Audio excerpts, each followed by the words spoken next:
Today we are talking about domestic violence. Okay, my name is Destiny, as you already know. So I am with my friend here. So what's your name? Paul. Mr. Paul. Yeah. Wow, you played football. Great.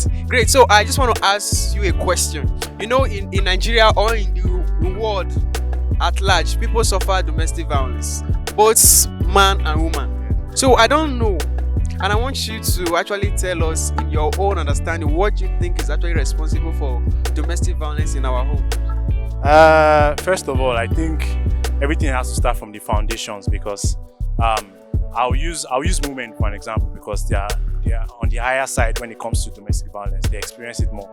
A lot of them are in toxic relationships where the guy is usually showing signs maybe before they get married, and they tend to overlook those signs, and maybe he's a violent person, or he will say he loves you, but when it comes to expressing his feelings, he uses physical violence. So everything starts from the foundation. So I'll say, like, women need to do more in like identifying these signs and not letting sentiments cloud their judgments.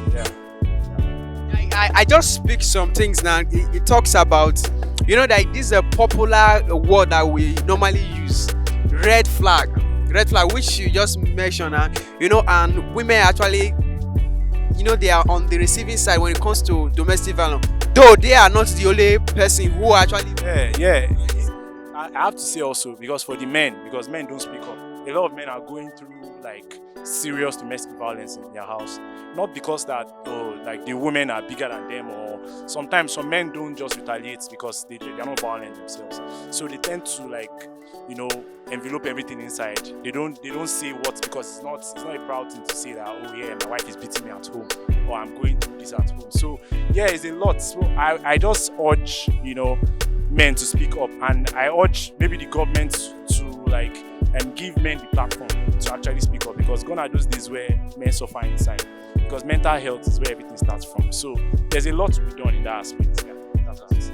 So just to summarize what you have said, men also suffer domestic violence because of the society, so they don't usually speak up because of what people will say about them. You are a man, why should we be complaining and all that? And you are advising that government should actually give a listening ear, or the society itself should give a listening ear to men. Men should be able to speak up because of mental health that they are going through, they are suffering as a result of domestic violence from their wife.